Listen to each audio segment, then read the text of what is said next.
મારી વાત બોલો હાથ ગાડી બોલો પણ હું તમને હું કહું દબાવવાની કોશિશ કરો પણ હું એટલે જ કહું કે મારી વાત બોલો હાથ ગાડી બોલો પણ હું તમને હું કહું દબાવવાની કોશિશ કરો શું નામ?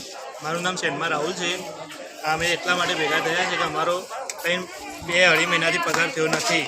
12 કલાક ડ્યુટી કરાવે છે અમને અને ટાઈમમાં પણ આગાપાછી થાય તો પણ અમને ધમકાવી દેશે સાહેબ. બરાબર. બીજી વાત કે અમારે દેવા થઈ જશે પગાર થયો નહીં એટલે અને 12 કલાક ડ્યુટી કરાવે છે અમને અને 8 કલાકનો પગાર આલે છે. તો અમારે શું કરવાનું? અમારે ઘેર છોકરો હાલ પૂછે મારે 2.5 મહિનો પગાર થયો નહીં તે વ્યાજમાં પૈસા લાવીને અમે અમારું પૂરું ગુજરાન ચલાવીએ છીએ અને અમારે એવાને હાલવા તો પડે કે ઘેર ઉઘરાણી કરવા આવે છે. અમારે શું કરવાનું કહો? તમે 1 મહિનો પગાર સર્યો પછી કોઈ તમે એમના જોડે માગ્યા ખરો પગાર? અમે માગણી કરી પણ 2-3 દિવસમાં થઈ જશે એવો મને આશ્વાસન જ આલી છે. આજે 2.5 મહિના થવા આવ્યા પણ અમારો પગાર હજી થયો નથી. સતત 2 મહિને તમને હારી જ આ પ્રોસેસ આપું છું. અમને સતત 2.5 મહિના પ્રોસેસ અમારા આશ્વાસન જ આલે છે. 2.5 મહિનાથી આવું થાય. અધિકારી આવીને તમને કોઈ ભલામણ આપી? ના, કોઈ નહીં. અધિકારી હજી આવ્યા નથી. કોઈ અમે ભલામણ આપી નથી. સુપરવાઇઝરનો ભલામણ આપી પણ એ તો આશ્વાસન જ આપી જાય છે. ઉપરથી ગેરકાયદો છે, ઉપરથી મન બીવડાવે. અત્યારે હાલ હોટલમાં કામ કરવાવાળા છે એમને અમે કીધું કે તમે પણ બાર અમારી જોડે હડતાલમાં આવો તો એ લોકોએ કીધું કે તમારા અમારે કોઈ લેવા દેવા નહીં. બરાબર. તો અમે અહીંયા હાઉસ બુકિંગ કામ કરતા હોય ત્યારે એ લોકો રોટલી કરવા, વાસણ ઘસવા એ બધાને લઈ જાય. ત્યારે એ અમારાથી એ મિલેલા અત્યારે ના પાડે છે. તો અમારે શું કરવાનું? આ રીતે તો ના જ ચાલે ને. અમારે એ કહેવું છે કે એમનું અલગ હોય તો પછી અલગ જ રાખવા. અમારી લેડીઝને હાઉસ બુકિંગનું કામ કરી અને પછી વાસણ ઘસવા કે રોટલી કરવા બોલાવવા ના જોઈએ. તો અલગ જ રાખવું જોઈએ ને. આ રીતે એમને હેરાન કરીએ તો ના ચાલે ને. તો શોષણ જ કહેવાય ને અમારું.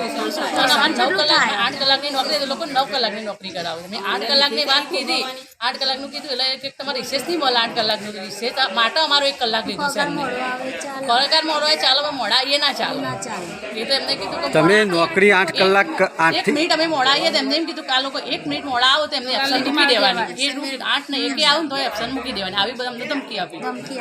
તમે 8 કલાક કયા અધિકારીને તમને આવું જણાવ્યું હતું? આ તોરણ હોટલવાળા સાહેબો જ હતા. એક જણનું કેટલા મહિનાનો તમારો પગાર નહીં ચૂકવાનો? 2 મહિના નથી ચૂકવાનો. 3જા મહિનાના 8 દિવસ ચડ્યા હજી. 8 દિવસ ચડ્યા ને હજુ 10 દિવસ હજુ 10 દિવસ લેટ મળશે એવી વાત. તમને જે નોકરી રાખી એ વખત 8 કલાક બોલ્યા ને નોકરી કરાવશો 9 કલાક. આવું શોષણ થઈ રહ્યું છે.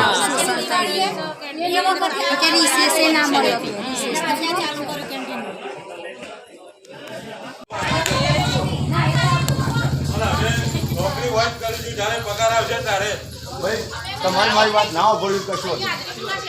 હા તો કેવી રીતે વાપરા સાહેબ?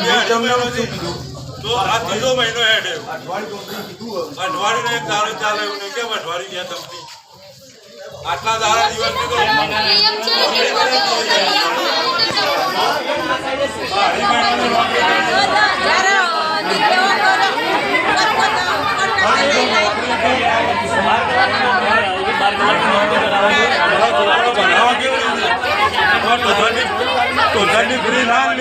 તો શિક્ષક રાખશે. હા રાખે દિવાળી પર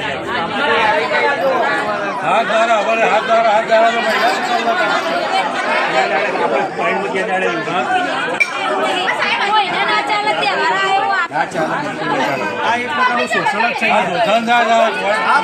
મેળવવાની વાત છે. આપણા પોતાની બાઈક હપ્તો હતો, હપ્તો બાઉસ તો પેરેન્ટી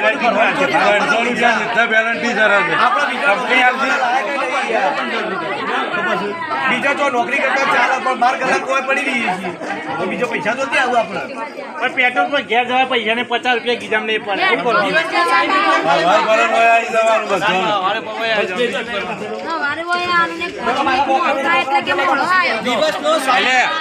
કંપની પર ભિખારી કેવું છે એવા તો અમે કોન્ટ્રાક્ટ લઈએ કે પૈસા આવશે એટલે આવીશું. અમારા સાહેબ જોડે વાત થઈ છે. અઠવાડિયાનું વાયદો આપ્યો બરાબર. અઠવાડિયા પછી પગાર થઈ જશે એ કીધું પણ હવે જોવા શું કરે છે. કર્મચારીઓ હાલ હડતાલ પર બેસી કેવી રીતે તમે કહેશો? આમ જોવા બેસાય નહીં. કંપની ત્યાંથી ગ્રાન્ટ આવે ને તો જ મળે ને. ગ્રાન્ટ આવી નથી એટલે રોકવાનું છે બધા. એના કારણોસર એવું જણાવ્યું કે અમે પ્રાઇવેટ નોકરી કરવા જઈશું તો એ વિશે તમે શું કરશો? ના પ્રાઇવેટ નોકરી તો બધી ખોટી વાત છે. સાહેબ 2 મહિનાથી પગાર થયો નથી તો શું કહેવું છે તમારું? કેમ શું કારણ 2 મહિનાથી? હાલ બોલ્યો ને ગ્રાન્ટ આવી ના નથી. તો 2 મહિનાથી અહીંયા જે આની અંદર જે ગ્રાન્ટ આવતી જ નથી એવું છે. એટલે ગુજરાત ટુરિઝમ કદાચ પાસ ના કરતું હા. ચાલો થેન્ક યુ.